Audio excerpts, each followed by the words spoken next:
Hi friends, ಹೇಗಿದ್ದೀರಾ? I hope ಎಲ್ಲರೂ ಚೆನ್ನಾಗಿದ್ದೀರಾ ಅಂತ ಅಂದ್ಕೊಂಡಿದ್ದೀನಿ. ಇವತ್ತು ಬಂದು ಪನ್ನೀರ್ ಪರೋಟ ಮಾಡೋಣ ಅಂತ ಅಂದ್ಕೊಂಡಿದ್ದೀನಿ. ರೆಸಿಪಿ ನೋಡೋಣ ಬನ್ನಿ. ಮೈದಾ, ಸಾಲ್ಟು ಮತ್ತು ಅಜ್ವೈನು, ಸ್ವಲ್ಪ ವಾಟ್ರ್ ಹಾಕ್ಕೊಂಡು ಚಪಾತಿ ಹಿಟ್ಟು ಯಾವ ಥರ ಕಲಿಸ್ಕೋತೀವಿ ಆ ಥರ ಕಲಿಸ್ಕೊಳ್ಳಿ. ಪರೋಟಾಗೆ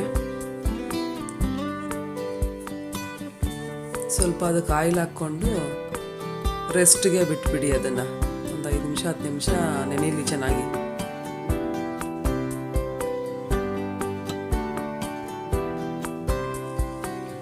ಕ್ಲೋಸ್ ಮಾಡಿ ಮತ್ತೆ ನೆಕ್ಸ್ಟ್ ಸ್ಟೆಪ್ ನೋಡೋಣ. ಪನ್ನೀರು ತಗೊಳ್ಳಿ. ಪನ್ನೀರ್ ಒಂದು ಪ್ಯಾಕೆಟ್ ತೊಗೊಂಡಿದ್ದೀನಿ ನಾನು. 2 ಆನಿಯನ್ ತೊಗೊಂಡಿದ್ದೀನಿ, ಗ್ರೀನ್ ಚಿಲ್ಲಿ 4 ತೊಗೊಂಡಿದ್ದೀನಿ, ಕೊತ್ತಂಬರಿ ತೊಗೊಂಡಿದ್ದೀನಿ, ಸಾಲ್ಟ್ ಹಾಕ್ಕೊತಾ ಇದ್ದೀನಿ, garam masala 1 spoon, chilli powder ಹಾಕ್ಕೊಳ್ಳಿ,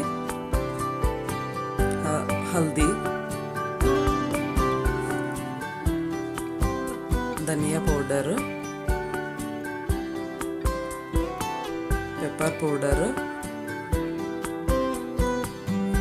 ಚಾಟ್ ಮಸಾಲ,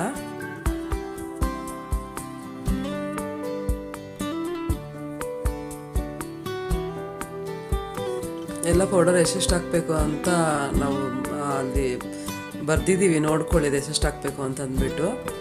1 ಪ್ಯಾಕೆಟ್ ಪನ್ನೀರ್ಗೆ ಮೆಜರ್ಮೆಂಟ್ ಕೊಟ್ಟಿರೋದು.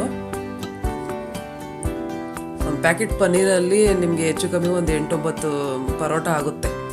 ನೀವು ಸ್ಟಫಿಂಗ್ ಕಮ್ಮಿ ಮಾಡಿದ್ರೆ 10 ಪರೋಟನೂ ಆಗುತ್ತೆ. ನೋಡಿ, ಸ್ಟಫಿಂಗ್ ಮಾಡ್ಕೊಳೋದು ಈ ಥರ ಸ್ಟಫಿಂಗ್ ಮಾಡ್ಕೋಬೇಕು. ಅದು ನೋಡ್ಕೊಳ್ಳಿ, ಅದು ನೀಟಾಗಿ ಸ್ಟಫಿಂಗ್ ಮಾಡ್ಕೊಂಡಾಗ ಈ ಥರ ಬಂದ್ರೇ ಸ್ಟಫಿಂಗ್ ಮಾಡ್ಕೊಳಕ್ಕಾಗೋದು. ಇಲ್ಲಾಂದರೆ ತುಂಬ ಕಷ್ಟ ಆಗುತ್ತೆ ಸ್ಟಫಿಂಗ್ ಮಾಡಿ ಇದು ಮಾಡೋದು.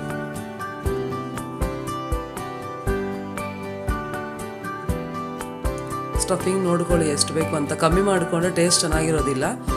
1-2-3 ಸ್ಪೂನ್ ಹಾಕ್ಕೊಂಡು ಆ ಥರ ಪ್ರೆಸ್ ಮಾಡ್ಕೊಳ್ಳಿ. ಈಸಿಯಾಗಿ ಬರುತ್ತೆ. 1 ಟೈಮ್ ಸ್ವಲ್ಪ ಕಷ್ಟ ಆಗುತ್ತೆ, ಆಮೇಲೆ ಸರಿ ಹೋಗುತ್ತೆ.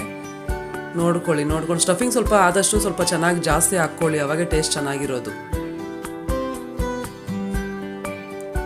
ತಿಳ್ಕೊಳ್ಳಿ, ಈ ಥರ ಈಸಿಯಾಗಿ ಬರುತ್ತೆ. ಯಾರು ಹೊಸ್ದಾಗಿ ಮಾಡಿದ್ರೂ ಮಾಡ್ಬೋದು ನೀಟಾಗಿ ಇದನ್ನು. ಆದಷ್ಟು ಸ್ವಲ್ಪ ತೆಳ್ಳಗೆ ತಿಳ್ಕೊಳ್ಳಿ. ಜಾಸ್ತಿ ತೆಳ್ಳಗೇನು ಬೇಡ, ಸ್ವಲ್ಪ ತೆಳ್ಳಗಿರಲಿ. ಪರೋಟ ಅಂದಮೇಲೆ ಸ್ವಲ್ಪ ದಪ್ಪನೇ ಮಂದನೇ ಇರಬೇಕು, ಅವಾಗೇ ಚೆನ್ನಾಗಿರೋದು ನೋಡೋದಕ್ಕೆ. ಹೆಂಚಿಟ್ಕೊಂಡು ತವ ಮೇಲೆ ಫಸ್ಟು ಆ ಕಡೆ ಈ ಕಡೆ ಚೆನ್ನಾಗಿ ಬೇಯಿಸ್ಬಿಟ್ಟು ಆಮೇಲೆ ಆಯಿಲ್ ಹಾಕ್ಕೊಳ್ಳಿ. ಯಾಕಂದರೆ ಆಯಿಲ್ ಹಾಕ್ಕೊಂಡ್ಬಿಟ್ರೆ ಅದು ರೋಸ್ಟ್ ಆಗುತ್ತೆ, ಒಳಗಡೆ ಬೇಯೋದಿಲ್ಲ.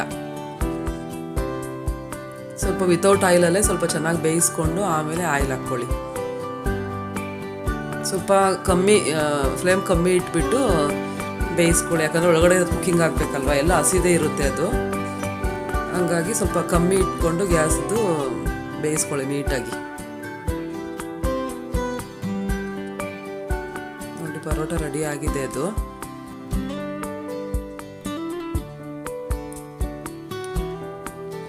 ನೋಡಿ, ಪರೋಟ ರೆಡಿ ಆಗಿದೆ. ಟೇಸ್ಟ್ ನಿಮ್ಗೆ ಇಷ್ಟ ಆಗುತ್ತೆ ಅನ್ಕೊಂಡಿದ್ದೀನಿ. ನೀವು ಒಂದ್ಸತಿ ಟ್ರೈ ಮಾಡಿ ನೋಡಿ.